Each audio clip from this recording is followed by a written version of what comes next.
What's up, everyone? Welcome to Test Your Might, the weekly video game debate show. Join Joe, Cicero, Justin, and myself, Mike, along with some special guests as we debate all things video games.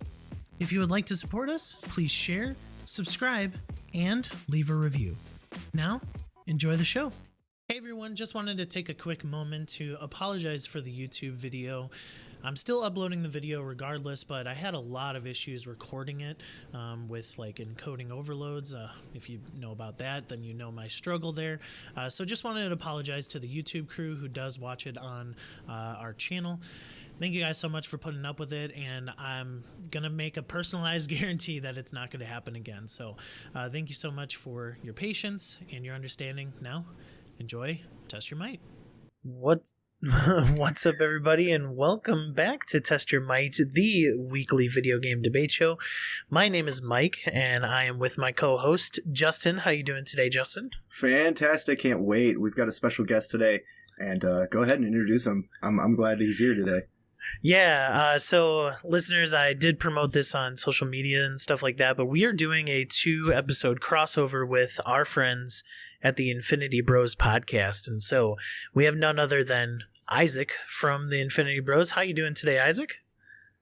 I am doing great. Thank you guys so much for having me. It is a pleasure to be on the podcast that I like to say that I helped launch your podcast since I was on episode 1. So, you know. That's what it is. I mean, yeah, if you want to see Isaac's beautiful... I'll take all the credit I can get. So yeah. If you want to see Isaac's beautiful face, once again, you could go all the way back to episode 1 of the 90s First Show where we talked about the Batman animated series. But this is Test Your Might, Isaac. Stop derailing us. Today I can't make any promises, but I'll try. Today we will be discussing the Call of Duty taking a vacation. We will debate Pokemon and next-gen upgrades. Like I said, this is the first part of a crossover, so this episode you will hear Isaac on our show join in the debate, and then I believe me and Justin, I'm not sure who just yet, will be joining the Infinity Bros podcast in a couple weeks' time to debate Marvel Cinematic Universe topics. So we're really excited. Have you and the boys been preparing to get dominated?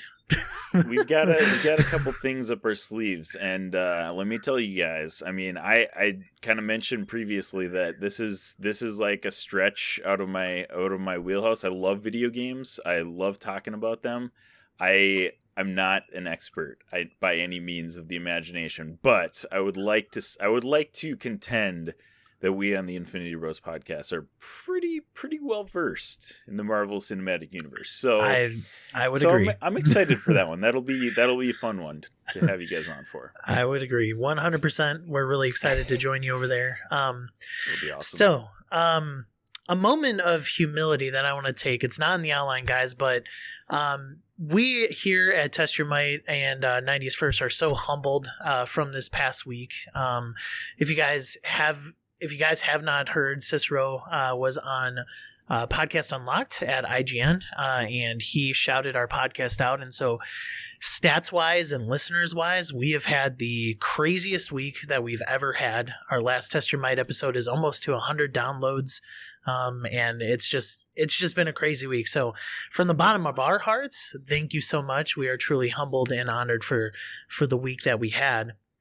And if you are a new listener, sorry that you're not seeing Cicero, which is probably why you came back. But psych, you got Isaac instead. Yeah. It's okay. He lives through me, so yeah, I'll be the derailment in story time today. All right, sounds good.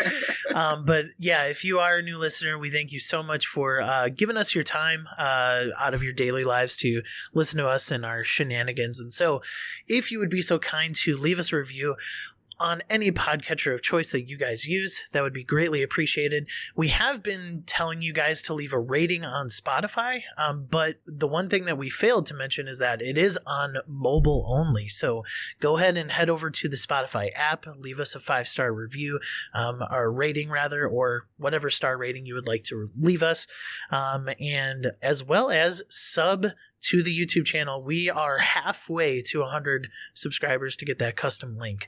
So we're really, really excited about that. So once again, thank you for all of you new listeners. Finally, before we get to our guest here a little bit more, we got a couple housekeeping items. We will be reviewing The Batman with friend of the show, Chris Clow.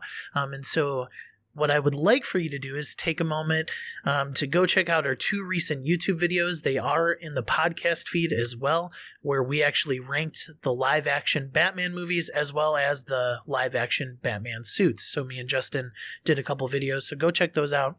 As well as we are on the GG app doing reviews for video games that we have beaten. There's 4 reviews, I believe, out there right now between me and Justin, Halo Infinite, Inscription, Martha is Dead, and The Town of Light. So go ahead and check those out, and then I will be getting a Psychonauts review out this week. The original Psychonauts. It's a game that took me a little bit to beat, but I finally got it done. So anyway, that's all housekeeping. Thank you guys. Thank you, co-hosts, for sticking with me there. Isaac, I have to, thank you for this segment, because it was after I came on to the Infinity Bros podcast a while ago, where you put me through what's called the Infinity Gauntlet on your guys' podcast. And so we created what's called the Guts segment. And so you have some questions to answer. Do you have the guts to answer them? I guess we'll find out. All right. So remains to be seen. All right. So Isaac, favorite video game of all time? All time. My favorite video game of all time.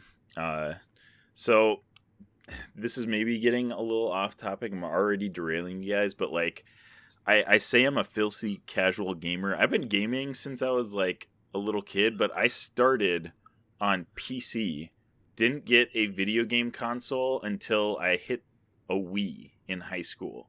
So like it's a really strange path that I've taken in video games, but the first game that I got super duper invested in was when I finally got a 360, and it was Skyrim, Elder Scrolls. And to this day, that remains my favorite game of all time. Like I've played through that game probably 4 or 5 times fully, and then I've started so many times, and you just like the character creation part and like starting out your character is like the best part to me. I love doing that. Like, oh man, this time I'm gonna be a Khajiit, stealth person, like do magic this time, like just trying out different builds and stuff like that. And man, I still to this day, I don't get tired of playing that game like ever. So that's still my favorite game of all time. Definitely a good game. I've played it on many consoles. Yeah. And yeah, right. I know. I've bought that game probably like 4 times on different consoles. So I get that. Like I've got the VR half of it as well. So it's like, oh wow. Yeah, it's got I've never versions. Gotten into that. That's crazy. A whole different story when you're actually creeping up with a knife next to someone compared to walking up. Totally. The immersion level, it's pretty good. That's awesome. And I think a lot of it plays into nostalgia for me that was the first RPG that I fully got invested in and just dove headfirst into. And gaming growing up, I played strategy games, I played a lot of sports games. I didn't really I think that I did play like Knights of the Old Republic, those Star Wars, those RPGs, but like RPGs were not something that I really played a lot of growing up. So that was like my first one that I was like, man, this is amazing. So nostalgia factor plays a big part for sure. So does then that make the 360 your favorite video game console of all time? No, actually. And we actually had an episode with Paul Churchian, who's kind of a local radio personality here in Minnesota, and he's on a video game podcast called Video Games Weekly with Andrew Reiner of Game Informer. Oh yeah. And nice. We did a top 5 game consoles for our top. We do a top 5 at the end of every one of our episodes, and my top game console of all time is actually the Nintendo Wii. I freaking love the Wii. It's like, it's silly. It's kind of like, you know, I still go back and play my Wii every once in a while. Like that console is just, I don't know. It was revolutionary. It, like, you know, it had completely new concepts. Sure, you can't play a lot of games, you know, or even genres on the Wii. I remember I have GoldenEye for the Wii, the one that they remade for it. Yes. Playing a first-person shooter on the Wii is just atrocious. It's it was still a blast. Did you do Metroid Prime or no? You know, I don't know if I ever got around to that one on Wii, because that was first person for the majority of it as well. It was very different from GoldenEye, in my opinion. First party release. And you know, because it was Metroid and you know made for Nintendo, maybe it was a different vibe too. Like I said, I never got around to playing that one, but like I remember playing Call of Duty World at War on the Wii too. Oh my gosh, dude! And I got through the first mission because I had already beaten that game on something else at the time that I tried it, and I was like, this is terrible. I can't play it. Like, it's that bad. And they did have like, you know, what is equivalent to the Pro controller. They had like a wired controller that you could use for the Wii. So I would use that when I played like first person shooter games, but they were still really bad. Yeah, they weren't not a strong point for sure. Even optimized at all. So but like, I mean, there's so many things that the Wii did super well, and the level of just ingenuity that it had with you know, new game concepts and how they would incorporate, you know, the cursor like pointing at the screen and all that stuff. Just incredible. So to this day, still my favorite console of all time. But I mean, I have a PS5 and I love playing that thing. So I'm pretty sure that was on my list. The Switch is also an amazing console. I love anything Nintendo, honestly. Nintendo is amazing. But yeah, I grew up kind of a PC Xbox guy. My Wii was my first console, and then now I've been playing mostly PS4 and PS5. So again, I've taken a weird journey as a gamer, but nothing wrong with that. So. Still a gamer. No, that's what counts. Nothing wrong. Mm-hmm. Yeah. All right. What video game world would you want to live in? Oh boy, that's a tough one, because all my favorite games are not good universes to live in. Probably. Let's see. Skyrim would be fun. It would be fun, but like deadly. I don't want to live in medieval times and like get destroyed by like random draugrs that are all over the place. Like that doesn't sound fun, you know. It's got giants. Oh boy, dragons. Let's see. Yeah, you could live in Elden Ring. Ragdoll physics. Oh man.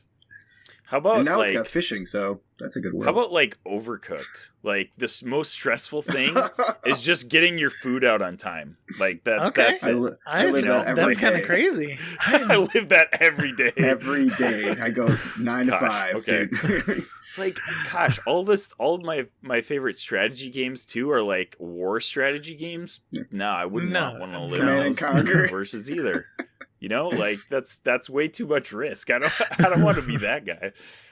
Yeah, so sure, I'll go with Overcooked. Okay, I like it. It's quite unique. Trade shoes with me for a day. Yeah, right? Justin lives that.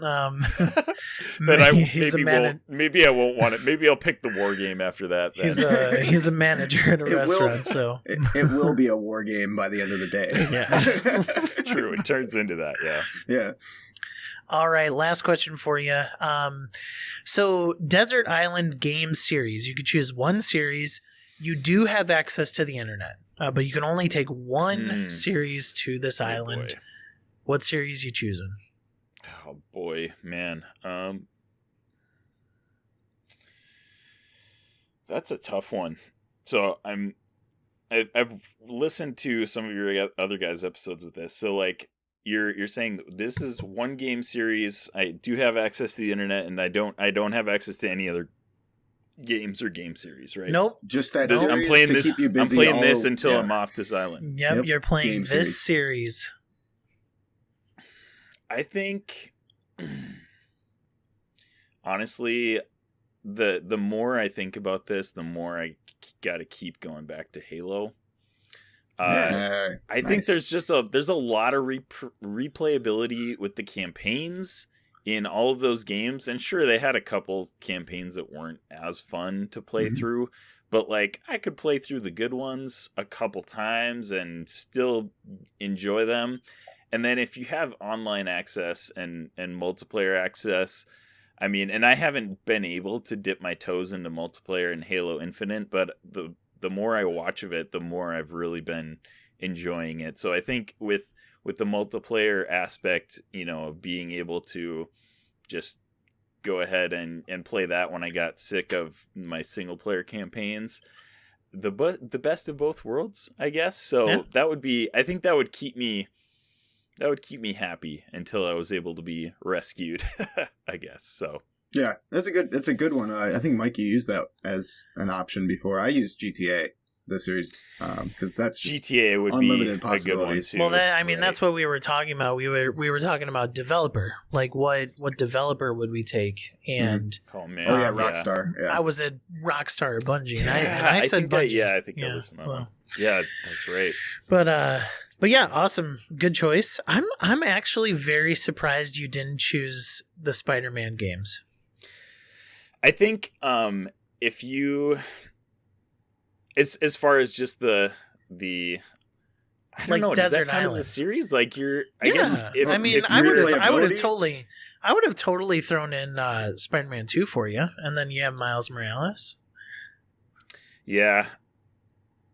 It depends. I guess that depends on how long I'm on this island. Because if it's a shorter period, I'm on your same wavelength. Okay. But like, I feel like if I'm on there for like years, yeah, it's that replay. and all I have is these 3 campaign games that I have to play. I mean, I've 100%ed both Spider-Man PS4 and Miles Morales, and it doesn't take that long. It's not really that long of a game. So like, I just know you Once love Spider-Man. oh, I do absolutely. That's like, so Skyrim's my number 1 game. Spider-Man is my number 2 game of all time. Like I absolutely love that game.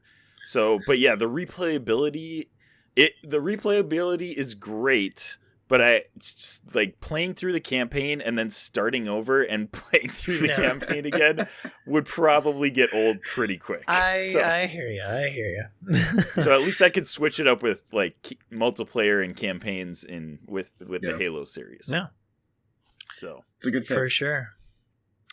Awesome stuff, That's what I man. got. Well, you had the guts, so I appreciate you sticking through those questions. We're gonna head on right into what have you been playing. We're gonna switch it over to Justin. Justin, what have you been playing? I picked up this little game I mentioned earlier this week or last week called Elden Ring, and I've never played a Dark Souls game. I've never played Bloodborne, never played Sakura, never played anything. So I dipped my toes into this game, and it had hooks. It's difficult for sure, but it is fun. It is very fun to learn the different attacks that people are coming at you with, how to determine how to defend yourself against them or attack back. It's good. It's slow. It's a grind. I don't like grind games, but this game for some reason has hooked me, and it's good. Other than that, I'm going to tell a story here from the Uncle Jay book. I picked up a Oculus recently. Uncle Jay. And I was key to play with Cicero, Uncle C, for everyone listening. And we ended up playing VR poker. And after about an hour and a half of waiting for Cicero to update, you know, he's a little older, so he had to update everything. We were able to get into a game, sit across from each other, and play poker in VR. And it was phenomenal. It was chill. It was relaxing. There was other people in the game, random people playing. And the guy next to me handed me a VR virtual beer. So I took it, drank it, Then he handed me another one, and I said, this one's going to my Uncle C. And I passed it to Cicero. Within 10 seconds, Cicero knocked over the beer and party fouled. And I'll never let him live it down. He did pick it up after noticing it was dripping all over the table. But it was a good time. I have been dabbling, other than VR, I've been dabbling in the Apple Arcade a little bit more. There's some new games out on there that have caught my interest, like Wildflowers, which is an RPG. You play as a female witch who it's kind of like a farm sim, but also a very good, fully voiced RPG. So you're able to learn witch coven skills and repair the farm to its better days. And then there's this little one that just came out this week called Spek, S-P-E-K, on Apple Arcade. This is a perspective game. So you literally just rotate shapes around in 2D, and they turn 3D, and you connect lines to them together through perspective. And it's really cool. It's just a little puzzle game. Awesome. Other than that, Minecraft, I've gotten Isabel, my daughter, into survival for the first time. Okay. There you and go. she is better at killing monsters than I am, apparently. And she hasn't died yet. I have, because I'm reckless. But it's fun. It's a good time. Good family time. Enjoying it. Yeah, that's what I've been playing. Lots of good stuff. Elden Ring caught my eye and hasn't let go. Yeah, I installed it. There's a game that I'm playing, gonna beat it first, and then I think I'm gonna dive into Elden Ring, see how that goes. I've never played a Souls game either, so Isaac, I've seen on the tweeters what you have been playing, so tell the audience. Yeah. Just quick note on Elden Ring. Like, I'm 99% sure I'm gonna pick that up at some point here, and I'm on the same boat as you guys. Never played a Souls game before. Zero interest in Souls games up until Elden Ring came out, and even up until release, I was like, this is not gonna be my thing. Like, I don't.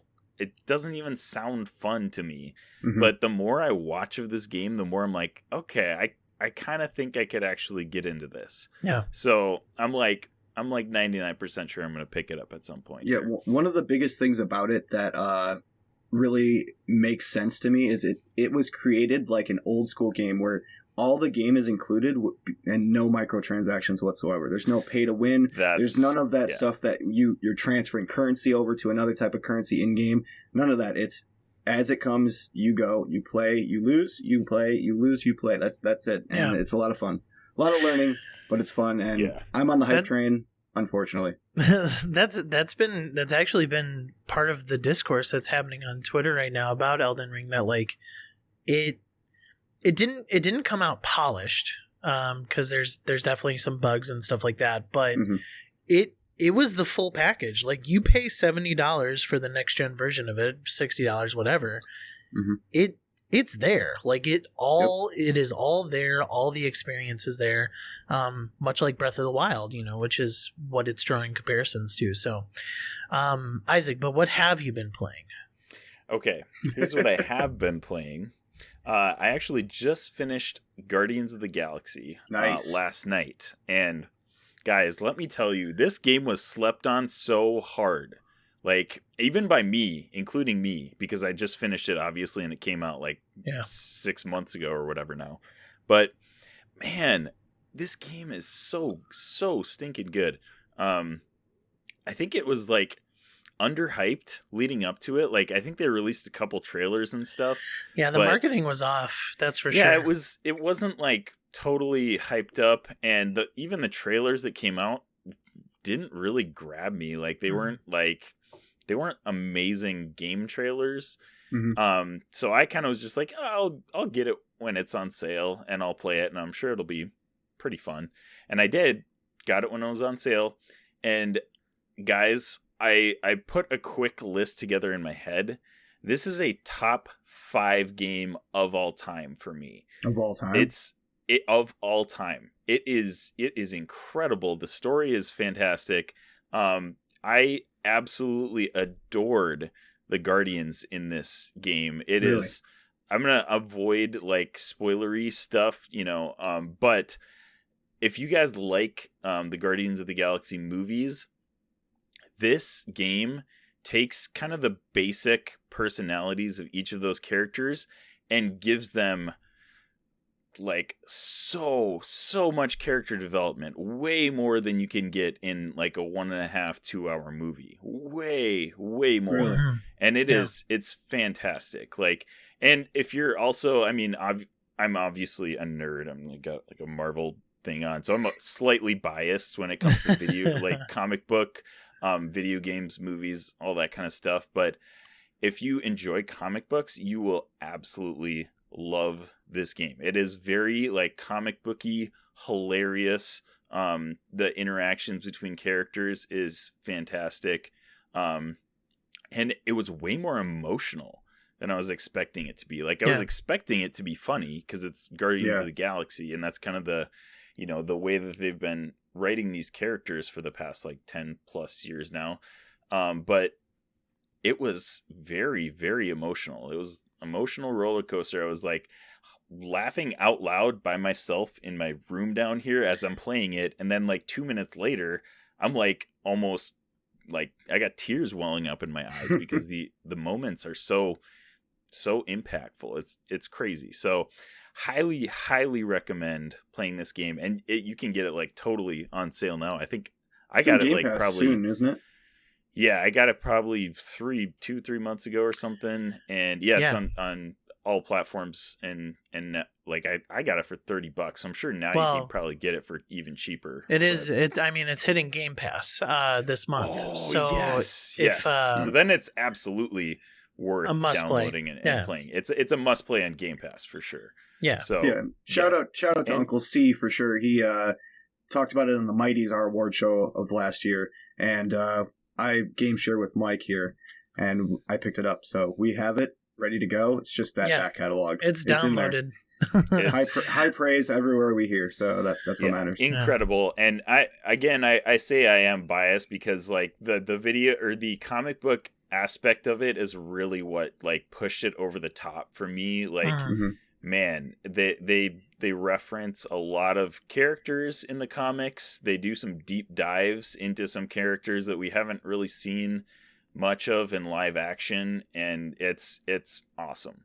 So definitely worth checking out, especially for comic book movie fans. But even if you're not into those games, it was very, very enjoyable. So definitely worth checking out.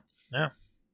As far as other games I've been playing, I just finished up Bad North Jotun Edition a couple days ago too. That's like a fun little RTS strategy game that it was really appealing because each of the matches you play are like 5 minutes long. And that's kind of the problem with strategy games for me now, is like I get maybe 10 hours of gaming time a week, like tops probably. And these strategy games just take way too much time. So I can't get into a game quick and drill one out without, having to save and, come back to it later.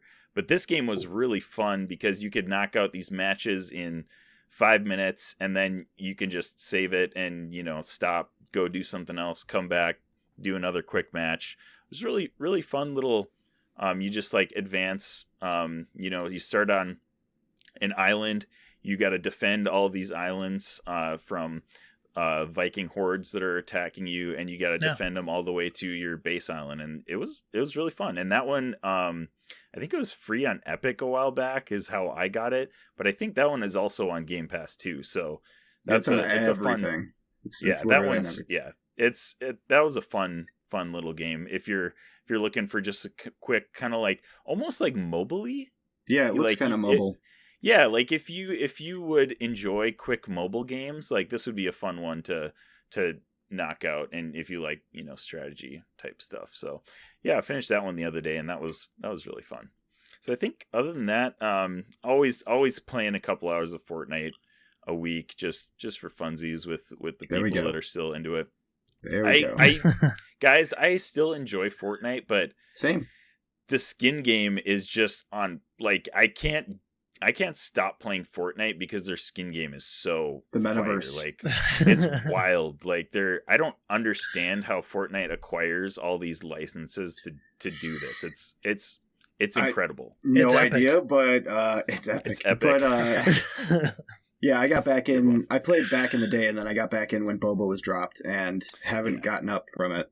It's always that little like 1 or 2 match here and there. Like the thing I've been waiting for since they started dropping like actual licensed skins was Spider-Man, and this season is all about Spider-Man. And I'm again, I only have time to play so many hours a week, but I'm like grinding to get that Future Foundation Spider-Man skin, which I have to get to level, I think is like 140 or something to get to. Yeah. And for a casual gamer who does not play that many video games, it's not easy to get that many hours in. But I need to get that skin before the season is over, because the symbiote suit is fantastic. The Future Foundation one, when they revealed that in the Battle Pass, I was like, what? We're getting a Future Foundation Spider-Man skin? I can't believe it. So yeah, definitely trying to grind to get that one. I think we have like 2 weeks left in the season. It sounds about right. Yeah, I know I grinded as well, and then I just didn't stop. I think I'm like a 160 something now. Dude, nice. Did you get the Green Goblin when it dropped? I didn't. That one. See, I'm like, I've spent a lot of money on Fortnite, and I kind of am like at the point where I'm like, I don't want to spend any more actual real money on this game. Like I'm trying to think of how much actual money I've spent. It's probably around like $40 to $50 in the whole life of the game. So I'm like I think I'm still like kind of ahead of, I didn't pay full price for it. So I'm like, okay, I'm going to back off now and try not to spend any more real money on this game. We're not going to talk about money spending and transactions. Let's not talk about Apex. Or Fortnite for this matter. Yeah. No. Yeah. So right. I have not been able to acquire as many skins as I have liked recently because of that. Because I'm like, I gotta lay off the money, because I would be all about most of these skins. I did buy the when Spider-Man finally dropped, I bought the Tom Holland No Way Home skin. Okay. So that was my like financial purchase for this season. So justification is different in different people, I guess. Yeah, it's because your version is justification. That's it. Yeah, the duck rules. All right. I did not get much time to play video games this week. So I played, I think, maybe like 30 minutes of Outer Wilds. And that's game that I'm... What's that? Yeah. Oh. Outer Wilds is a basically time loop like game where you are exploring space. Every time somebody says Outer Wilds, I always think of Outer Worlds. I get them mixed up all the time. That makes sense. So definitely not the one I was thinking of. Outer Wilds is a space adventure game basically where you're searching to find the eye of the solar system. That's your goal, to find the eye of the solar system. And when you find it, or like your goal is to like unlock these like puzzles and kind of like follow the story of this certain people group that kind of started the trek to find the eye of the solar system. So you're stuck in a time loop, and you have about like 22 to 25 minutes each run to kind of go into the story longer. So yeah, I love it. I love the exploration.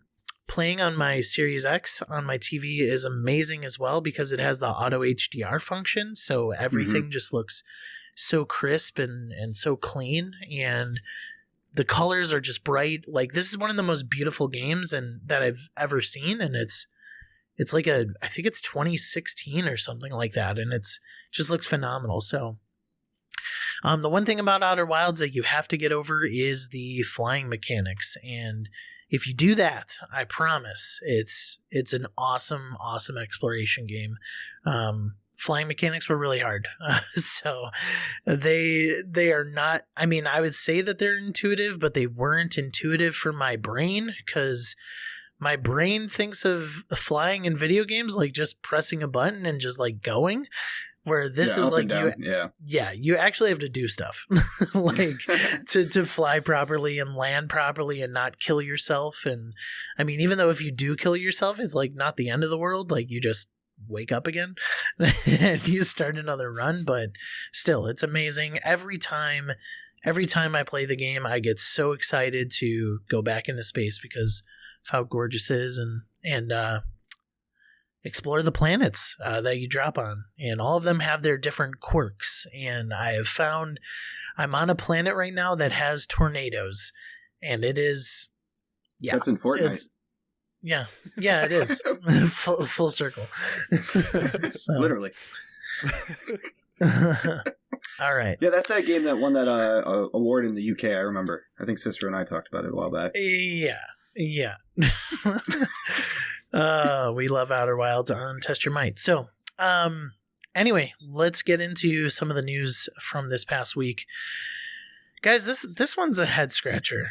So Activision, obviously they are in the middle of not only being bought out by Microsoft, but in a class action lawsuit in the state of California.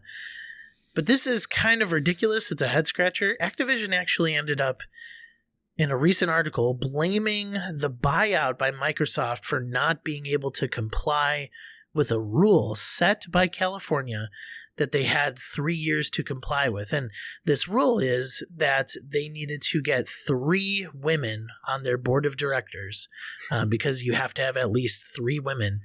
And they had 3 years to do this because they were told about this law. This law came to pass in 2019.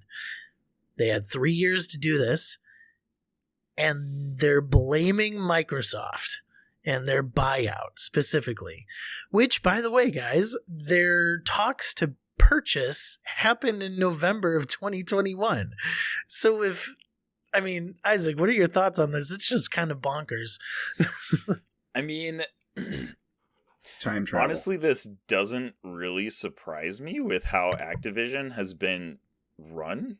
You know, with all the stuff that we've been hearing in the past year or so that's been coming out with Activision Blizzard, it sounds like they are just like from the top down, just like totally a big dumpster fire. So like this doesn't surprise me that much, and it's obviously ridiculous. Like 3 years, and there's so many influential women in gaming now that like it's not like there's not enough women out there that they can't hire 3 to a board of directors. Like there's zero reason that this should be difficult for them. So it's ridiculous. I don't really have a whole lot else to say on the matter. It's just it's kind of, it seems like it's on par with how the company has been run.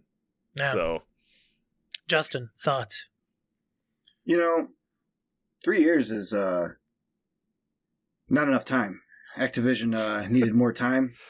No. 3 years, it's not that hard to fix something that you've known about for 3 years.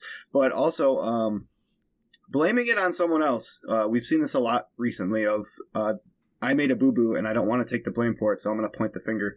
It happened recently with the new Battlefield that we talked about last week. And I feel like this is just not the way. This is a childhood move to point the finger at someone else because you can't admit your own faults. So, yeah, I agree with Isaac. The entire company needs to be looked over very closely when this buyout finally goes through. And I'm sure Microsoft will take care of that. But it's obviously not Microsoft's fault, and any judge that says otherwise, I just don't understand where they could be coming from, because 3 years... They got paid off, apparently, if that's... It's the Super Bowl all over again. Yeah, honestly, I do think that 3 years is plenty of time. 1 year would have been plenty of time to fix those issues in the workings of the company, regardless to who gets laid off or who gets hired. A whole year is plenty of time, let alone 3. Yeah. And that's no one else's fault except their own. Yeah, I mean, and like in defense of all the women in this world, like Activision is not necessarily the best company to work for. So I certainly give them that. But I think that like the okay, so taking 3 years to find another woman to be on the board of directors, I think is harder for a company like Activision than we may think, because of, I mean, in 2019 there were rumblings of their culture as well. So I mean, I don't think that's too, but the eye-opening thing here and the crazy thing is that they would blame specifically the buyout, which is happening 3 years at, like, the buyout is going to be happening in 2023, which would have been 4 years since this law went into effect. And that's what's crazy about it, is that, like, you can't blame something that wasn't even in anybody's radar ever to happen 3 years later. Like, it's just mind-boggling. Activision, like, they really need Microsoft to get this buyout going now, because it's so bad over there. Like, their culture needs a change. Their position in the industry needs a change. They need to get back to, the Activision Blizzard of old, where they're, bringing titles and people like their games, and like not spreading the blame. Like, Isaac, you'll appreciate this. I feel like they're doing the Spider-Man meme where they're just like, it's you. It's like, just like everywhere. Not only that, you just made me think of something and put a little wrinkle in this little thought. The fact that even if they were attempting to find a female or females to gain that position, and they weren't getting any bites from the industry, that still would fight better in court than blaming the person trying to buy you way this further into the 3 years. Yeah. I really think that if you're not getting any bites from all these applications and applicants out there, you really got to look at yourself and why that's not happening. It's not someone else that's new coming in buying you at all. It's just ridiculous. I don't know. It's outrageous. And I don't know. You guys both mentioned, like, not getting any bites / like, it might be harder for them than we realize, which is probably true, because, like, I mean, we're just like dudes sitting in our basements on a podcast right now, so like I don't know how hard it is to hire somebody for a board of directors, but, like, if you offer several women a chance to be on a board of directors for Activision, I would have a very hard time believing that none of them would be interested. Yeah. Like, I mean, that's a pretty big deal. Yeah. So, like, I don't think it would be hard for them. Sure, finding somebody that's, like, overqualified, the right fit, that's a different story. But, like, still, 3 women in 3 years. Like, if it was 1 year, maybe they'd have a little harder time finding somebody that's the right fit for the job or whatever, however you want to phrase that. But, like, there's plenty of women out there who would be interested in this job. It's and not only that, like, even if the women saw the job opening and they thought they heard the horror stories or they heard all the negativity that comes from the company, if the company is getting close to crunch time, they could always be like, we will offer you more money to fill this position so we don't get in trouble, because they had 3 years to do so. Right. Not to mention, with the culture that Activision had, they could just probably elevate one of their women that is already in the company to that position and offer them more money, more whatever, because they already know what's going on at Activision. So it's not like they're pulling any wool over their eyes or anything like that. So, like, it's inexcusable anyways. And then to add on to the huge mountain of just terribleness is the blaming Microsoft is just wild. It's wild. Yeah, for sure. All right. Next on the news docket, Call of Duty is actually taking a full year off. A full year. Justin, what are your thoughts on this, man? Good. I've been waiting for this for a long time. When Microsoft made that acquisition, I was like, okay, please, please, please put a delay on that Call of Duty train and let the campaigns fester, let them build, give us a good Call of Duty, and I feel like that's what they're going to do. It's not just for the whole Sony gets exclusivity or Sony gets something beforehand. This is about the game being good. They did, I think Vanguard is still like second on the charts, but they saw a decline because they're not that number one spot anymore after what, like 14, 15 years. So I feel like this is good for the Call of Duty community, because 1 year off, they're still going to have Warzone to play. They're still going to have updates to the older games that are out already. I feel like that year is going to allow Call of Duty to get back on the rails and get back to where it was good beforehand. And I feel like it's not been good for a while. I haven't played it for a while, for sure. Last I've played is Warzone. I think I even played a couple games with you, Isaac. Like, what are your thoughts possible. on what are your thoughts on the issues going on here?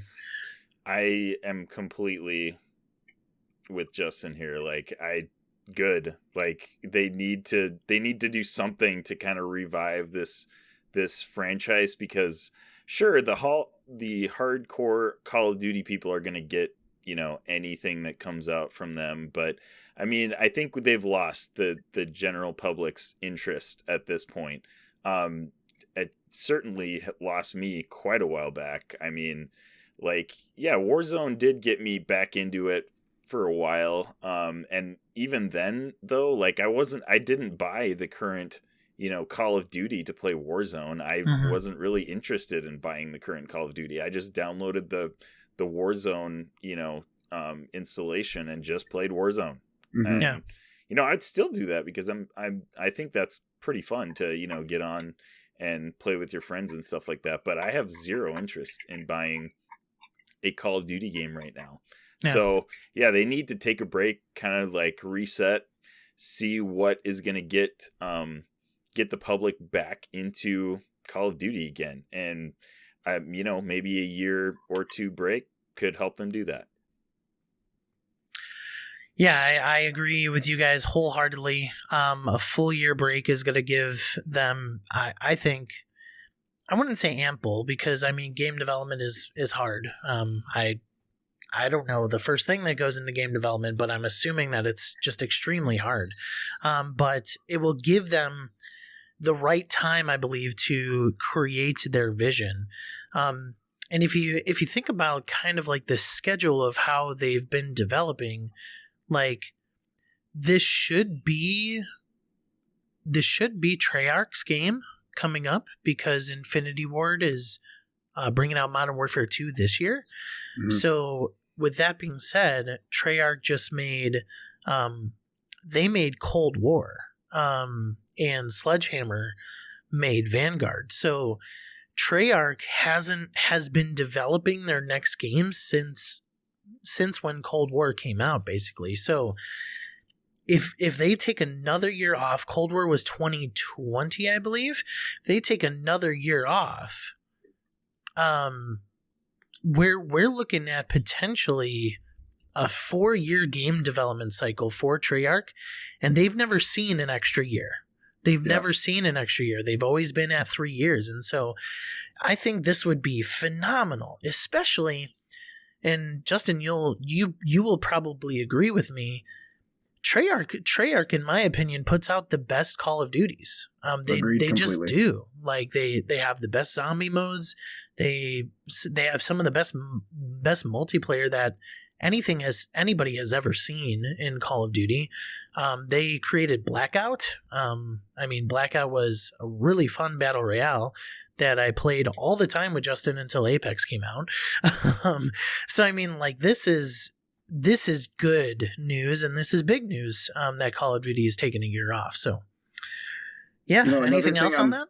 Yeah, I'm definitely thinking Sledgehammer is the one that's kind of getting the most flack out of the three companies, and that might just be because of how who's running the company, but they've really tried to make leaps in different directions to make their game unique, and I applaud that, to try and change the formula from the boots on the ground, but at the same time you got to do it right, and I feel like this gives them time to kind of maybe even find people to help with Sledgehammer, or to help Treyarch get us back on the rails. Like I said, it was a cog that was moving very quickly, and pressure from the CEOs to produce a product every year is tough. So this is going to be able, if it continues after this and it's a 2-year cycle, I'm good with that.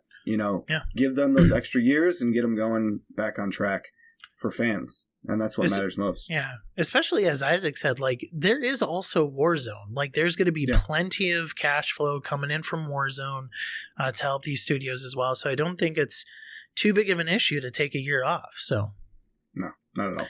Yeah.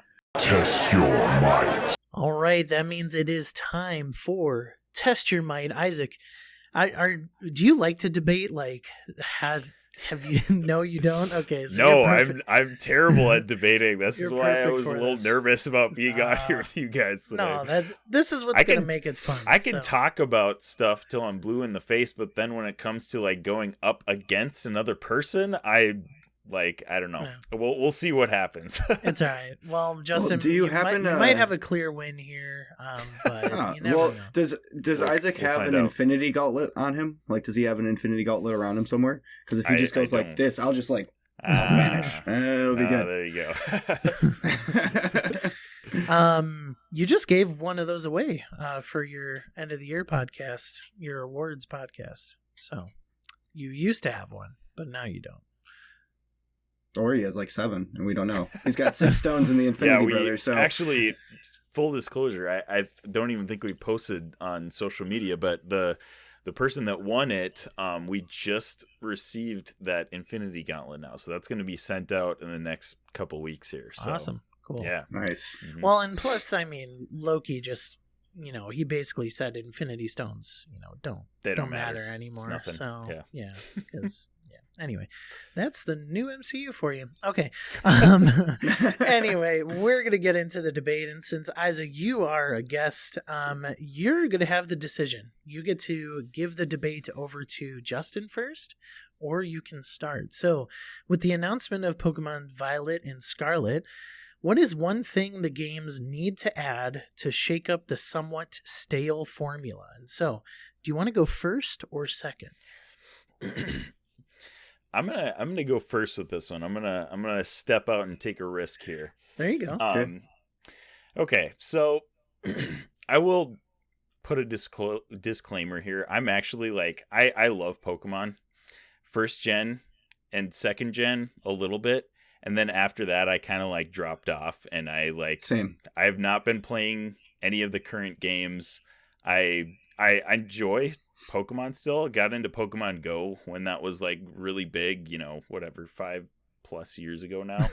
It's weird to think that it's been that long. It's crazy. It's been a while. But so if I'm saying something, I'm going to leave it up to the listeners. If I'm saying something that is totally heretical in Pokemon circles, just let me know. But I'm gonna do my best here. So Pokemon Violet and Scarlet is coming. I mean, and from everything that we've seen, this looks like it's going to be basically kind of a rehash of typical Pokemon games, which is why people love it. They keep coming back. But something that Pokemon could do to be totally different, to think outside the box, is instead of playing a game from a trainer's point of view, develop a game from a Pokemon's point of view. Okay, so how can we think outside the box here? This is what I'm thinking. It's outside the box. Unless you're Mr. Mime, then you're in the box. This is every single Pokemon game that we've gotten has come from training Pokemon, battling Pokemon, working their way up to the top. That's the typical formula of Pokemon, right? Give me a game that is from a Pokemon's point of view, whether it's living in the wild, getting caught by a trainer, getting trained by that trainer. You can give me one Pokemon's point of view in their journey. You can give me multiple points of view. I don't know. I want to see something totally different, and to me, they need to think way outside the box to change up their formula, because they've been doing the same thing for 20+ years. They need to really, really think outside the box. So, all right, give me a Pokemon's point of view type of game. That's what I got. So we have Pokemon the game. Justin, go ahead. I immediately started thinking of GTA 5 where you're switching between Pokemon at the bottom of your taskbar. That would be awesome. No guns, though. It's, violence is just the Pokemon fighting. So you would be literally fisticuffs with other Pokemon. That sounds interesting. Definitely shaking up the stale formula. I think a little bit too much. But my option is a little bit less shaken, but a little bit more stirred. So you're taking Pokemon, right? And this game has been in development since I was a child. It's been in my life since I was a child. And I've been playing nonstop, skipped a few, got back on board recently. And the one thing, that is missing, I've played new Pokemon Snap, and it was awesome and fantastic, and it brought back nostalgia, and you saw Pokemon interacting with the environment and interacting with each other in the wild, and you're just taking pictures, of course, instead of catching them. But Arceus did something new as well, where it was completely open for you to walk around and see Pokemon, but they weren't really interacting with the wild. They were just sitting there doing their own thing, and you would just walk up and spook them or sneak on them and catch them. They weren't really doing what Pokemon Snap had in it. So I'm thinking, combine the two, have Pokemon interacting with the environment while your open world element is there, and you're able to see Gyarados come through a waterfall like in the original Pokemon Snap, or you're able to see Lapras with a family going across the ocean that you can jump on. And not only that, I think it's due for Pokemon in general to get something that's been in games since the 80s. Voice acting for all of the characters. I am done. I know, Sean, I'm sorry. Shout out Sean Rugg. But the reading on these Pokemon games, the first game to have voice acting, I think, was Castle Wolfenstein back in the 80s, and it just had 2 words of voice acting when you would kill the protagonist in that game. Give voice acting for the characters. Antagonist. Whichever. I think that if you were to get voice acting for the trainers and the Pokemon, for sure, don't give us the 8-bit sound effect, the old school graphic sound effects for these Pokemon. Get them to say their names. Just have Pikachu. Whatever they're saying, have them say their names. Please, that would shake it up and draw in the audience that wants a Pokemon game that is like the show, but also something that they can interact with and enjoy throughout. So I feel like that open world element, interacting with the environment, and the voice acting would shake up the formula in a way that would be positive and not too crazy, that it would keep the gamers alive. Isaac, rebuttal. You drive a hard bargain, honestly. Sorry. Like, that sounds pretty good. My thing is, like, how much different from the formula? You're still sticking to the formula. I mean, you're kind of changing those things that would make it a better game. But I mean, this formula is ancient. Like, we were playing this on our Game Boys, like not even Game Boy Colors at one point. Like this is an ancient formula that is still in use today. And I think it just needs to be completely turned upside down. So here we go. Pokemon point of view, give it to me. Everybody loves Pokemon, right? They're like the cutest, like, fictional creatures that you can think of. And we're contained, we're restrained to this point of view from this trainer who has to capture this cute, cuddly Pokemon.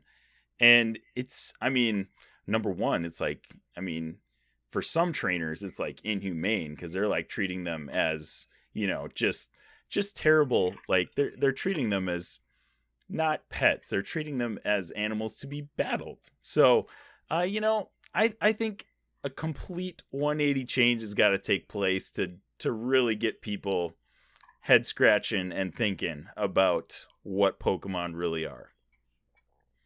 Final rebuttal, Justin. Have you ever heard of a Nintendo DS game called Detective Pikachu? Yes. Where you played as Pikachu? As a detective? Yes. We've seen this before, and it did well. It spawned a movie. But I'm trying to think of something that hasn't been done. Something unique that is one of a kind, new, and compiling all of the good stuff from the games that we love, and is still selling great, and bringing some new elements into it to kind of shake up the game a bit, to make it more presentable to the audience. You know, kids nowadays don't want to sit there and read dialogue. They want to hear their characters speak. Maybe a silent protagonist, sure, but the rest of the people that he talks to or she talks to will be able to speak, and the Pokemon say their names. That draws in an audience pretty high on my list. I do think that walking around as a Squirtle or a Pikachu would be great, but I just think the fist to cuffs method of actually being in the Pokemon fighting would be a little too brutal for the kid audience. You know, I've seen a game on Steam that's Pokemon with guns, and it looks awesome for adults, but it's not for kids. And I don't think that shooting fire Test Your at other Might people... does not endorse that game. Yeah. It looks great. Base building, all the cool stuff. Your Pokemon are slaves in that game. But... but I don't think that if you were playing as that Pokemon and you're shooting fireballs at other things and burning, it's going to be way too destructive for the kid audience that Pokemon's centered. All right, I'm going to call it.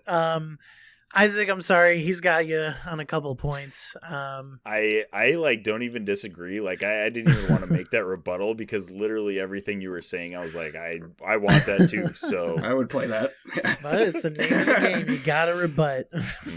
So I get it. Man, how good would voice acting be in I Pokemon? know. Like The the 80s, dude. The 80s. It's been in games since the 80s. All right, Justin, you get first pick on whether or not to pass it or keep. Next question, you guys. Recent Resident Evil games are getting a next-gen upgrade. So that's RE2 and 3 Remake, as well as Resident Evil 7. Mm-hmm. What is the next series that deserves this treatment? Justin. Isaac, I'm going to go ahead and give it to you. You go ahead and run with that torch. I want to see what you got. Bring out the fire. Bring out the rebuttals. You got this. Infinity War and Infinity Bros for life. Go. Infinity Bros for life. Yeah, let's go. Okay, here we go. Man, this one was kind of difficult for me because just with my experience in games, there's a ton of series that I have not dipped my toes into at all. So it was a difficult decision for me to come up with this, but really it wasn't, because it's the one game that has been bought by you, Justin, on multiple platforms, and myself. It's Skyrim.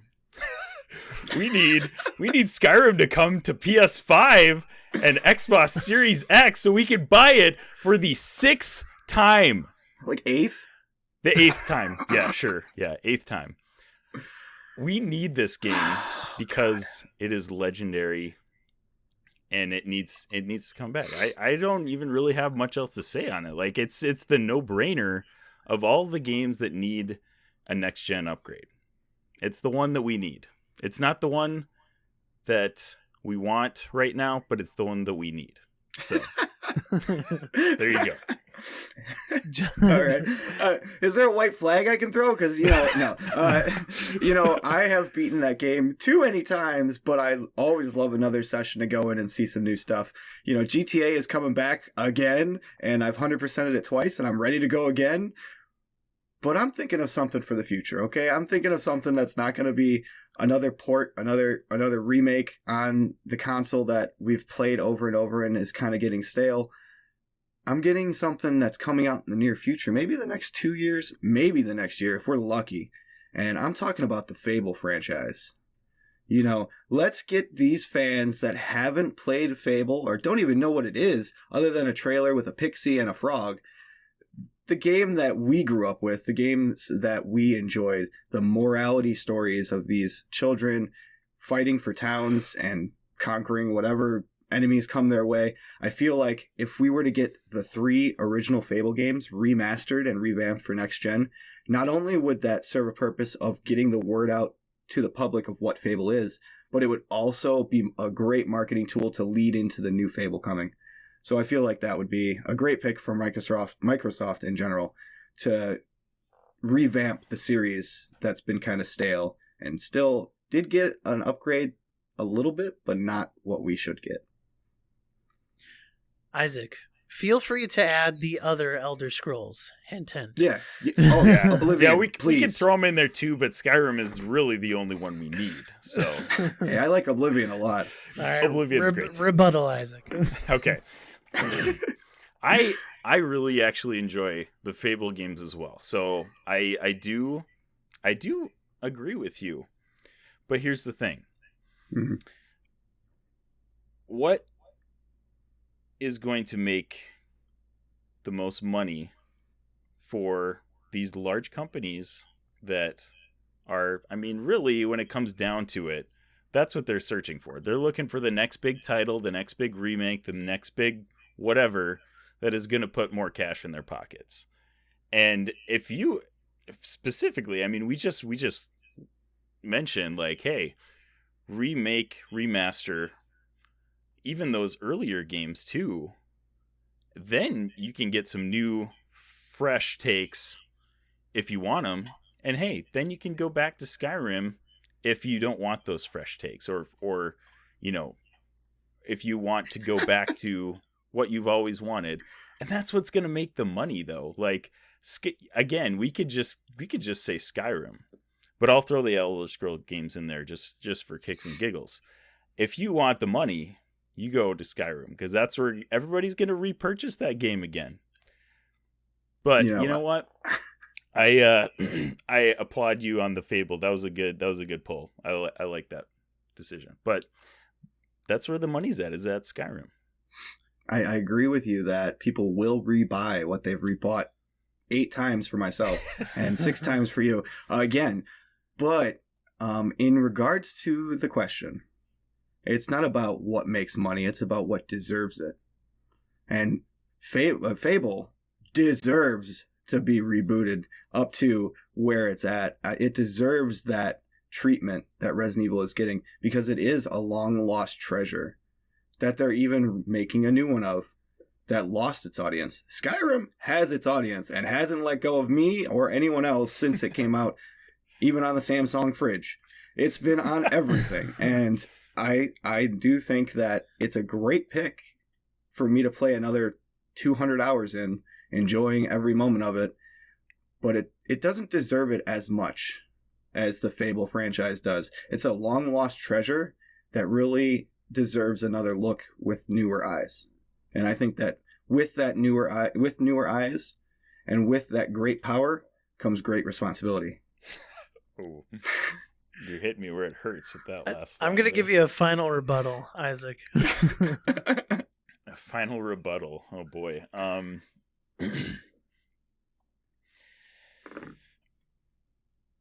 going to go back to my roots again and pull on the nostalgia strings a little bit. You know, Fable does have some good nostalgia with it, and it absolutely deserves a next-gen upgrade so new people can experience these games for the first time for a lot of people, because, I mean, we're all, 30-plus gamers at this point, and they're lost fables now.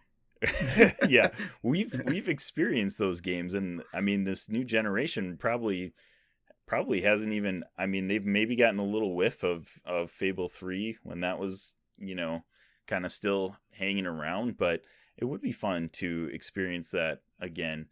But man, when it comes down to it, I want to experience Skyrim for the 140th time, starting that game again. And I completely understand where you're coming from, but I really don't want to pull Bethesda away from Elder Scrolls 6. I really don't. I want them to work on Starfield, have it be an awesome game, and then go straight into Elder Scrolls 6 and not look back. I really want that new game. I don't want them to use any of their resources to bring up what they have already brought up 8 times in my life. I really want something new, and maybe Elder Scrolls 6 is going to be even better than Skyrim, and I'm sure it'll be a decade game just like Skyrim is. I sure hope so. Yeah, I mean, I do understand where you're coming from, but when it comes down to it, that's the place that I go to. Is I want to experience that game again, and I want to experience it better than I did the first time, which a next gen upgrade would hopefully do for me. So I'm calling it. I think Isaac's got you a little bit on this here, Justin. I'm gonna give it to him. Unhonking believable. Unhonking believable. So yeah, you didn't. I'm still giving it to Isaac. He added some of the old Elder Scrolls. You could have disqualified him with one thing, Justin. Do you know what that one thing is? What, the anniversary collection? They've already released a next gen version of Skyrim. Whoa, wait. What? Yeah. Whoa. I don't count fishing as next gen upgrade, honestly. No, I think they did visuals. It was too. the birthday. Well, yeah, it's with ray tracing and stuff. Oh my gosh. Yeah, you already got a version. But it's okay. I'm still giving it to you, Isaac. That's Okay. fine. Oh, thanks, man. Fine. I totally missed that because I've been You'd be playing for it. that news. Yeah, you wouldn't be here right now. Oh my gosh. Well, if that's the case, I need to leave. So I will. Have a good day. I'll see you guys in I'll be here about waiting for 3 Fable. weeks or so. By that time, there will be another version. Yeah, he'll see you. Then He'll I'll see be you when playing the it. Yeah. he'll see you when the Fable trilogy comes out I'll All be right. playing it on my car screen on at your that point. PS7. Elden Ring got a trolley peach, or is it trolley? A trolley peach ring candy inspired after it. So, got to think outside the box here, Isaac. We're going your way first as the winner. What game would make the next great video game / candy collaboration? Now, you could go first or second. I think I'm gonna let Justin go first this time. I've gone first twice, so Okay, there you go. You want me to give the name of the candy and the game first, and then you're going to go back to you? nah. Sure. You go all in. You go all in? Okay. All Go right. all in. All right, you're the boss. My candy is Payday, and my game is Payday. My goodness. Now, this game is an awesome game. If you haven't played it, it's about bank robbing, stealing stuff, first person, lots of action, put on masks, work as a team, lots of skills in that element of gameplay. Cops can come, you can get in trouble, all that kind of stuff. This candy will have a secret code. Well, not secret, but a code for digital content in it. It will be labeled with Payday, the candy bar, across the front. Payday 3 is on its way, I think 2023. This code will give you a digitized version as an item of that Payday candy bar. And it will do multiple things for your gameplay. You could use it in multiple different ways to give you an edge against the good working citizens of whatever company you're trying to steal from. Number one, you could use it for destruction. Because hidden inside that candy bar is C4. Little tiny C4 grenade explosion key things to break open doors if you want to get the big boom aspect. Because some people go in guns blazing. Not everyone creeps around and checks the cameras. The other thing you can do is eat it. Because it's a video game, even though it has C4 in it, it's not going to affect you. It's going to affect your body in a different way by giving you a speed boost. Either for running away or running in guns blazing. And the third thing, obviously, the easiest thing to do with it is just chuck it as a distraction. Because any security guard that sees a Payday flying by and onto the floor, he's going to stop and look at it and be like, what? And then that's your chance to strike. Go ahead, Isaac. Payday the candy bar. Oh my gosh! Wow, Isaac. I mean, if there is a white flag to start waving, I'm waving mine now, dude. I'm getting on board with that. That was incredible. You obviously thought about this one way more than I did. Well, mine was Mine's way less attractive. I Make it awesome with your voice. Use your voice to make it. In a world where kids eat candy. There you go. You just sound like a man from a white van. Just like, you get in my van. Oh my gosh. gosh. Well, Right, okay. go ahead. Well, here goes, guys. So, mine is I'm adding a little bit on because I had two ideas and now I'm mashing them together here. Get it. It's a Mario versus Sonic Olympic candy. Okay? So, it's gummy based. All right. So, we have the Sonic rings who led themselves very well to gummy rings. Gummy rings, delicious, amazing. Great draw for those rings for Sonic. And then we also have plenty of objects that we can use in the Mario universe for these gummies. Whether it's mushrooms, we can use characters, we can use Toad. He's a little squishy little guy. We can throw him in as a gummy. So lots of broadening your horizons opportunities with a gummy. You know, Trolley is kind of the main gummy company, but maybe we want to go outside of the box.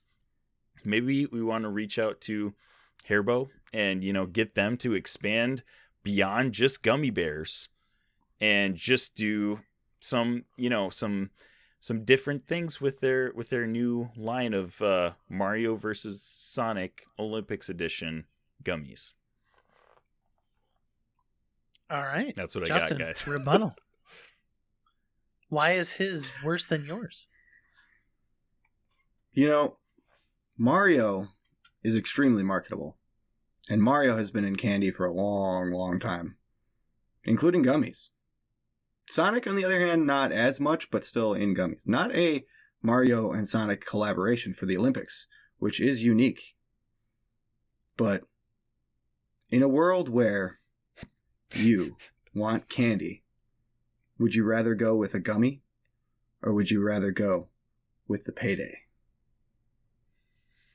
And I think that the Payday would win that argument. I really do. I think that the digital... you added C4 to it. Yeah. So- yeah, it would definitely win. Especially if it was like a VR game, you were in the Payday and they were fighting. I think the Payday would win.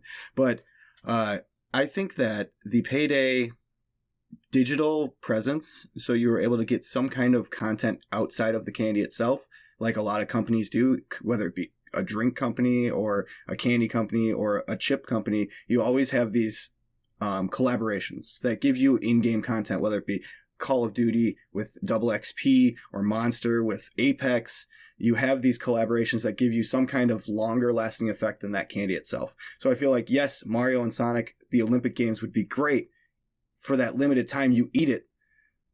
But the Payday candy bar would give you that item that you could use for the rest of the game. And you would enjoy every moment of the 3 different ways you can use it, whether it be blowing stuff up, eating it, or throwing it as a distraction. I feel like those 3 things would last a lot longer and are unique enough that would create new ways to play each time in different levels and different scenarios. Final rebuttal, Isaac. Well, I will grant you that the Payday name candy bar and collaboration with Payday is actually brilliant. Like, that actually is like amazing that you came up with that. I have to go back to, it always comes down to the money. And I feel like I've got a very good marketability with the Mario versus Sonic gummies, definitely targeted to kids who are basically the target of candy bars. And I'm going to be completely honest, Payday is not a moneymaker. As an adult, I appreciate a Payday. But as a kid, I saw a Payday and I was like, what the heck is that? No, get that out of here. I'm grabbing me some gummies, some chocolate, something that is going to, get me that sugar high that is not covered in nuts. Like, no kids like that stuff. No. So yeah, but also the Payday game isn't targeted for kids. Granted, yes. So your target is different than my target. Correct. I'm obviously targeting my product towards kids, targeting towards adults. The money is still with the kids, though. The money is with the kids. So I'm going with that marketability angle. Not to mention that, I mean, I didn't even touch on the fact that you've got C4 in your candy bar, which is that's gonna open up so many lawsuits for your company. It's just but it's awesome. But it is Activision awesome over there. Like there's gonna be somebody's gonna accidentally bite that C4, blow their head off, and not in real. No, I meant in the digital candy bar, not in real. Adults know the difference. I don't care, Isaac. Whatever you say. It's all about the marketability, man. Where's the money going? It's not going to say C4 included on the wrapper, okay? That's not how we do things here at the Duckland, okay? I'm calling it. On one hand, Justin, like I think you had such a well thought story. That concept like blew mine out of the water. So yeah, give you that. I mean, man. Of course, Nintendo is going to win more money. That's like, I can't fight that. But I also think he hit you on the payday. Like I don't even think adults like that's not true. It's a hit or miss, man. I don't know. If you put a Snickers or a payday like next to each other, like, but it's the Snickers same with every time. Monster and Apex. Not everyone drinks Monster, but they're doing it for the double XP. They're buying it for the collaboration. That's what it is. You got to put it on a better looking candy bar than a payday. Hey, that works so well. I can't change it. Sorry. That's true. I mean, that was a great... Isaac, I do want to give it to you because I think you had a little bit harder hits. But I still think that because of Justin's thought process was a lot more thought out and the argument was a little bit fuller, I'm going to give it to him officially. So Justin 2-1. Understandable. Wait, who's good? No, I thought you were giving it to Isaac. No, I'm giving it to you. I do believe that your argument was a little bit more thought out. Which, Okey-dokey. yeah, all right. So we are going into our blind fight, and listeners, if this is your first episode listening here, blind fight is these panelists do not know the question. This week's question is provided by none other than Stubby Stan, the Mafia Lord himself, Cicero Holmes, a.k.a. Uncle C. And he's got a banger for you guys. Oh, great. So, Justin, you're going to get first choice here. Great. In honor of its release this week, which franchise is better, Gran Turismo or Forza Motorsport? Justin, you get to decide, or you get to pick. Or you get to franchise? You get to decide, or you get to let Isaac decide first. Which franchise is better? Round out, and that's just Forza Motorsport, and that's just Gran Turismo, the newest, or is that as a whole? Franchise? Does Forza include Horizons? I am not answering any questions. Forza Motorsport or Gran Turismo? Gran Turismo. I'm going. Isaac, that means you have Forza Motorsport. Would you like to argue first, or would you like to send it over to Isaac first here, Justin? Isaac, I know you're into racing games, and so am I, so go ahead with Forza. Oh, no. I'm absolutely not into racing games. I like Burnout. Isaac, you are first on the docket. Forza So I've got Motorsport. Forza. You gotta have Mario Kart under your belt. Why is it better than I do have Gran Mario Turismo? Kart under my belt. Okay.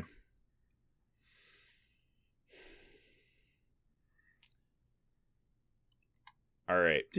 So Forza is better than Gran Turismo because it's Microsoft.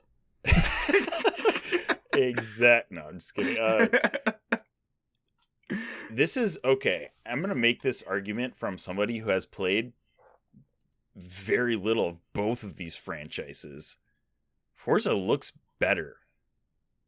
I don't know if that's controversial or not in the racing community, because I have zero clue what any racing community of either of these franchises is. But being a part of just the gaming community in general, I have seen the two most recent Forza games come out, and lately things that have been very prevalent in gaming has been video photography, gametography, whatever you want to call that. Yeah. And I'm going to be completely honest. The shots that I've seen from Forza in the last couple games that they've put out are magnificent. They are incredible. And that's not to say that Gran Turismo is a bad looking game by any means, but man, Forza has really been just upping their graphical game in the last couple installments, I feel like. And I think as somebody who doesn't play racing games, I think that's something that draws me to Forza more than it does Gran Turismo. So much so that I've actually played the latest Forza, and I don't play racing games. So that's where I got to give Forza the edge. It looks incredible. Justin, I do agree. The question was, which makes a better racing game, or which makes a better franchise game? is better? Okay, all right, perfect. It's very broad. Because from a standpoint, Gran Turismo is simulation, and Forza is more racing. So I've played a lot of both. I played the New Horizon. I enjoyed it thoroughly. It looked phenomenal. It was a showcase game. Both of these games, both Motorsport 7 and Gran Turismo, the newest, look phenomenal. I think both of them are 7, actually. Both of them look so great. On the PS5 hardware and then also on the Xbox Series X hardware, they look phenomenal. Almost real for both of them. So visuals are kind of at a point of equal caliber for both of those. I would say the main difference is the simulation element for Gran Turismo, because they take the real cars and they put them in the game properly. So from down to the nuts and bolts and how the engine sounds to how the engine performs is the way it is with the real vehicles. So you're getting a simulation as if you were behind the seat of that car and how it performs, opposed from more of like a racing game that has kind of tracks and you're going around. It's more of like a kart racing track. So you're on nice left turns and right turns most of the time. It's not going to be a lot of bumps and off-road elements from what I can see. And I feel like with Gran Turismo, I even got to try the VR element that came out on PS4 VR. And that element was insane. From the rearview mirror, being able to actually see cars in it when you look up, to the side mirrors, seeing one coming up your side. It was, you are in that car, and it felt right. It felt like you were actually driving that vehicle with the sounds. And with the new Gran Turismo, that 3D spatial is insane, apparently, where you can hear that car coming way behind you. For viewers, I'm pointing behind me, or listeners. And I feel like with the sound quality, the way that it works with Atmos now, and with all of the good sound coming in games, this has got to be one of the most great sounding car games that can just, like, I used to take my daughter on car rides to put her to bed at night.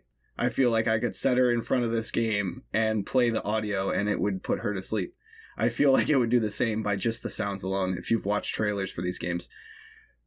Both of them are phenomenal games, but I think that for the hardcore game players, Gran Turismo is going to hit that point, and more for the casual, Forza is going to do that. So I feel like the audience of racers are very niche when it comes to racing unless it's Horizons. So Motorsport is not going to top Gran Turismo because of how unique and how simulation it is. For those racing fans, they're going to be playing it on the PlayStation. Let the record show that I will be holding that VR against you because I get motion sickness. Isaac, rebuttal. You made a very good point about the simulation versus arcade or whatever you want to call the style of racing. And as somebody who's not a part of that niche racing, I mean, that simulation stuff, that overwhelms me. That like gets too much for me. So initially I'm already drawn to Forza for that, just by that standpoint.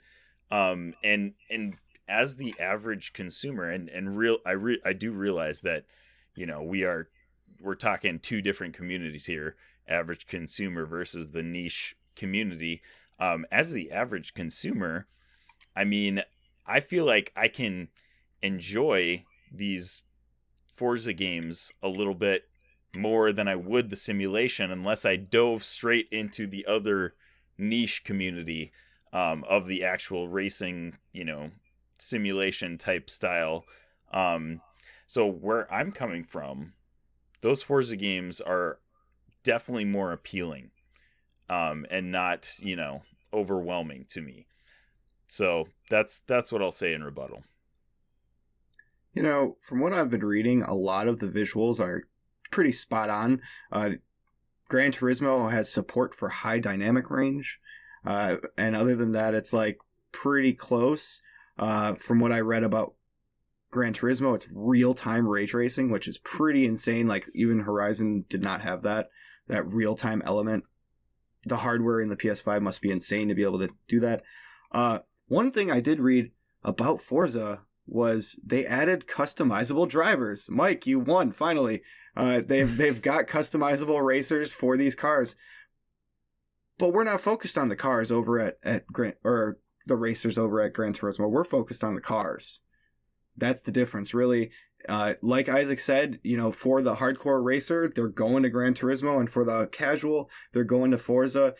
It does scare you away with all the simulation elements, but once you get in the seat of that and you feel, I want to test drive this car, boom, there it is. I want to test drive that car. Before you make a real life purchase, you can go and do that. And that's where it's different from Forza, I think, that you get that simulation arcadey feel that is fun for the casual. But if you really want that hardcore, you know, key to key racing, you're going over to Gran Turismo. I'm calling it. Isaac, I think you got you on that last rebuttal. I think it was just a little too much for you to bounce back from with your opening argument and rebuttal. Although I agree with you, I think Forza is a lot more approachable. But me too. Yes. I wanted to fight something I knew I didn't agree with. To you know, that's there you go. Yeah. Yeah. So I'm holding my head high because I was not expecting to really even be in the conversation in most of these, and I think no, you did great. I think you really did really good. Yeah. Right? Yeah, I think I'm up. All right. Yeah, I'm happy with how I performed in this debate. As Uncle C would say, we don't bring chumps on the show, and you are not, sir, a chump.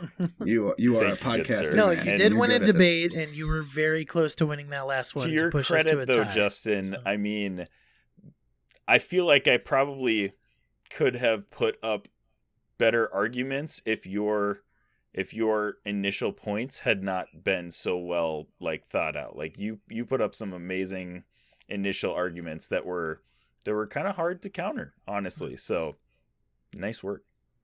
Thank you. Appreciate it. Well, that's been Test Your Might. Isaac, how was your first kind of experience debating? Got my heart pumping a little bit, honestly. if I'm being totally honest, I'm gonna come down from this high. I'm gonna chill a little bit, get a little bit more relaxed, and shake it up with the. Would you like top five? So. a duck payday to ease your pain? I might go C4 with this included? Mario and Sonic gummies over here. And just also let the record show, Cicero did give me a parenthetical that said you could include the Horizon franchise in their argument. So you could have used that, which you did, Isaac. But he told me not to mention that parenthetical. So that is why I didn't answer your question. That's Uncle C for me. I have same thoughts. I'm like, I got to ask this question before I pick. Anyway, so we are going to head into our leaderboard section. This week we are ranking our top 5 villains in video games, and this is in honor of the Batman actually being released. So I believe, listeners, if you're familiar with our show, I think we did top 5 villains already, but this is a new crew doing it. So let's see what type of list that we get this time. So, Isaac, I'm going to go your way first. So you're going to name 3 of your top villains in video games. All right. Let's see. Just go list them all at one time, or are we chatting about them? Or okay. Well, you could comment on them if you would. Okay. Like. All right. Yes. Here's my 3. Number 3, I've got Robotnik, Eggman, whatever you want to call him. I think he's just like an iconic classic villain that he's kind of timeless. Like he really is. He's got a good mix of comedic and evil in him, which is always nice for a video game. And like he's just fun and iconic too. Like, I mean, I was having a hard time coming up with the villains that I really have stuck in my head throughout the gaming years, because I think I probably just have a terrible memory too, because I was like, who the heck have I played against in all of these games that I've played throughout my whole life? But Robotnik is one that I can always go back to. Like, he's always an easy one to remember. So that's my number 3. My number 2 is Doc Ock from Spider-Man PS4. Great take. Spoiler alert. Yeah, it is. Wait, Doc Ock's a little bit of a spoiler, but you should have played it by now because it's like 3-4 years later. So only if I'm on a desert island. But yeah, I mean, like, just a great, like, you had some awesome character development with him as not a villain prior to him turning and becoming a villain. And the relationship between him and Peter Parker was fantastic. It was a good, fresh take on Doc Ock, and he's a classic Spider-Man villain. And, you know, it's hard to refute that he's one of the better Spider-Man villains in any media. So really loved that version of Doc Ock. And my number 1 video game villain of all time is, I don't know, this I apologize that I feel like I'm biased on this list, but it's Joker from the Arkham series. Stole one of Mike's. Stole one of mine. I knew it. Joker played, and specifically because the Joker in the Arkham series is voiced by Mark Hamill. Yeah. Oh yeah. Who, I mean, we talked about in episode 1 of the 90s First podcast. Go back and listen to that one. He is the penultimate Joker. Yeah. In my mind, he's the best Joker in any type of Batman media, starting with the animated series. It's high praise. Yes, exactly. Joker, he made Joker iconic, and he was kind of already iconic. I mean, he's the Batman villain even before that. But I think he propelled Joker to mainstream media in like the present, like modern age. And the fact that they got him and Kevin Conroy to voice Batman and Joker in the Arkham series, like, I could not have asked for better voice actors in any video game series, let alone the Arkham series. So Joker, Mark Hamill as Joker in the Arkham series is my absolute favorite. All right, Justin, your top 3. GLaDOS from Portal. My list is just getting screwed up. You can take that one. I'll do my backup. No, you're good. I got a backup. No, I got backups too. Okay. Andrew Ryan, BioShock. Okay. And would you kindly put Vas Montenegro there from Far Cry 3? That's Vaas. I know. Okay. Dude, I got it. I know how to spell things. Okay. My wife's an English teacher. All right. Justin, if you could type in my answers here. I'll try my best. So, I was going to choose the Joker. Thank you. I was also going to choose... No, don't type those in. So I'm going to choose Shang Tsung, Mortal Kombat. Really? Yeah, of course. I love Shang Tsung. Okay. We're going to go with Bowser. I mean, who's that? I mean, Bowser, come on. Classic. And then I got to go with the OG Pokemon. We're going with Red. Red is my final villain rival. There we go. So, Isaac, you got Robotnik, Doc Ock, and Joker. I have Shang Tsung, Bowser, and Red from the original Pokemon. And Justin has GLaDOS, Andrew Ryan, and Vas Montenegro. So, Isaac, the way this works is that you have a guaranteed pick to get onto our top 5. So, who are you choosing for your guarantee?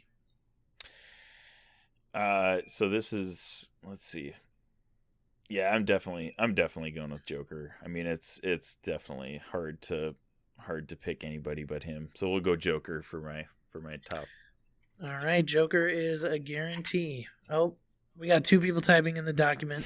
This is bad news bears. C4 included. Justin, who's your guarantee villain? My guarantee is going to be the one that, I don't think you've played BioShock. Isaac, have you played BioShock? I've dabbled. I haven't completed any of them, but I've dabbled. Well, I can't even spoil anything, but I'm going to put Andrew Ryan as the top on my list. All right. And then out of my 3, I know that Bowser and probably Red is a little bit more prominent than Shang Tsung, but Shang Tsung's got to go in there. I love Mortal Kombat. Mortal Kombat lore is one of my favorites, so got to put Shang Tsung on there. Okay, now it's time to debate. So what other 2 should fit our list here? So, Isaac, which one out of anybody's list do you think deserves a spot on this top 5? I'm going to go with Bowser. Bowser's like the classic villain, and it's the same as Joker, really. Yeah. Just it's hard to argue against that he should be included in a top 5 video game villain list. What do you think, Justin? Do you agree? I do. Out of the selection, he is regardably probably one of the first bosses or the first villains that you will think of if you're trying to list villains. Yeah. Mario and Bowser are up there much more than Robotnik, honestly. And they were I'd agree too. Other side of the table, really. Yeah, I think Bowser's got to be on there. I would agree. I would go with, I don't know if you guys have played Far Cry, but Vas is such a unique enemy, such a unique character. He's psycho, number 1, and they brought him back for the DLC in Far Cry 6 recently, and you will go inside his mind, and you actually see what he is thinking and seeing throughout his life, and it is insane in the membrane. It's so good. I don't know if Isaac, have you played Far Cry 3? I haven't played Far Cry 3, so that's tough for me to. It's tough for me too, but I do know that out of anybody in the Far Cry series, like he is the number 1. Is the for number sure. 1 villain. Justin, would you agree that you think there's maybe? I think even on your list, like GLaDOS is a little bit more prominent. Would you at least? I think that the Portal population have played Portal more than Far Cry 3, but I think that Vas is such a worse villain than GLaDOS could have ever possibly been. She did a lot of terrible things to the player and to other experiments, but I think that Vas really showed his colors in a way that's just like the worst possible human being you could possibly be. Like Red, I don't think should even honestly be on the list. I think he's more of just an enemy. I don't think he's a villain. If Team Rocket was on there, that would be more of an enemy. But I think that Red is more. I'm with you on that. Unless you're talking about Gary, like the opposite, that's Red. Well, that's what you named him. I named him Gary Oak because I'm an OG. Yeah, but that's the same. Oh my goodness, that's the same person. Oh my goodness. Well, I don't know. I thought you meant Red, like the person you fight at the end of the game of Gold and Silver, where you fight the character from the original game. Yeah, that's the same person. That's Gary. That's your enemy. That's your. I would have put Team Rocket. I think that's more of a villain. Anyway, he's just another trainer that trained opposite you. Yeah. That's fine. Right, fine. Isaac, knowing that I know how highly praised Voss is, are you willing to give this last spot to Voss on Justin's recommendation and me knowing that it's at least I think it's actually something that Justin said intrigued me, and I am willing to give that spot up because of this. Okay. Is that he said that he might not be quite as like iconic or well known, but he's more of a villain. Like he's a badder villain than probably anybody else on this list. Badder. Yeah. All right. Voss definitely comes with C4 included. Okay. I can see that. Yeah, I can see that. Oh, man. Listeners, this has been an episode. Let me tell you. So our top 5 villains are Joker, Andrew Ryan, Shang Tsung, Bowser, and Voss from Far Cry 3. So, Isaac, it's your floor here. Let's get some plugs here. Let us know who you are, where to find you, what podcast you guys run over there. Tell the audience.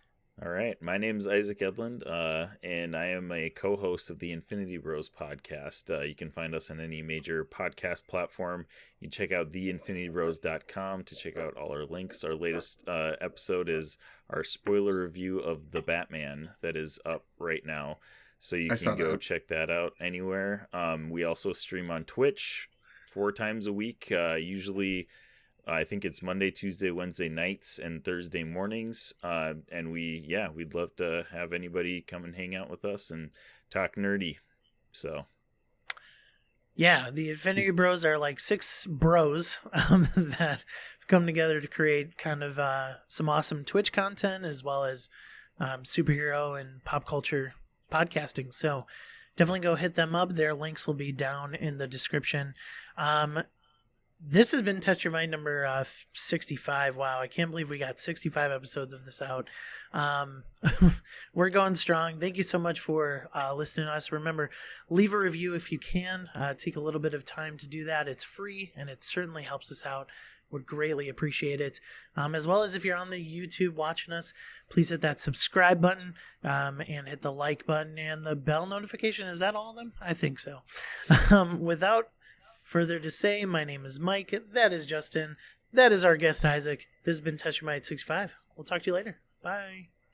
Bye. Hey, Isaac, can you do that In a World again for me? In a world where payday candy bars come with C4?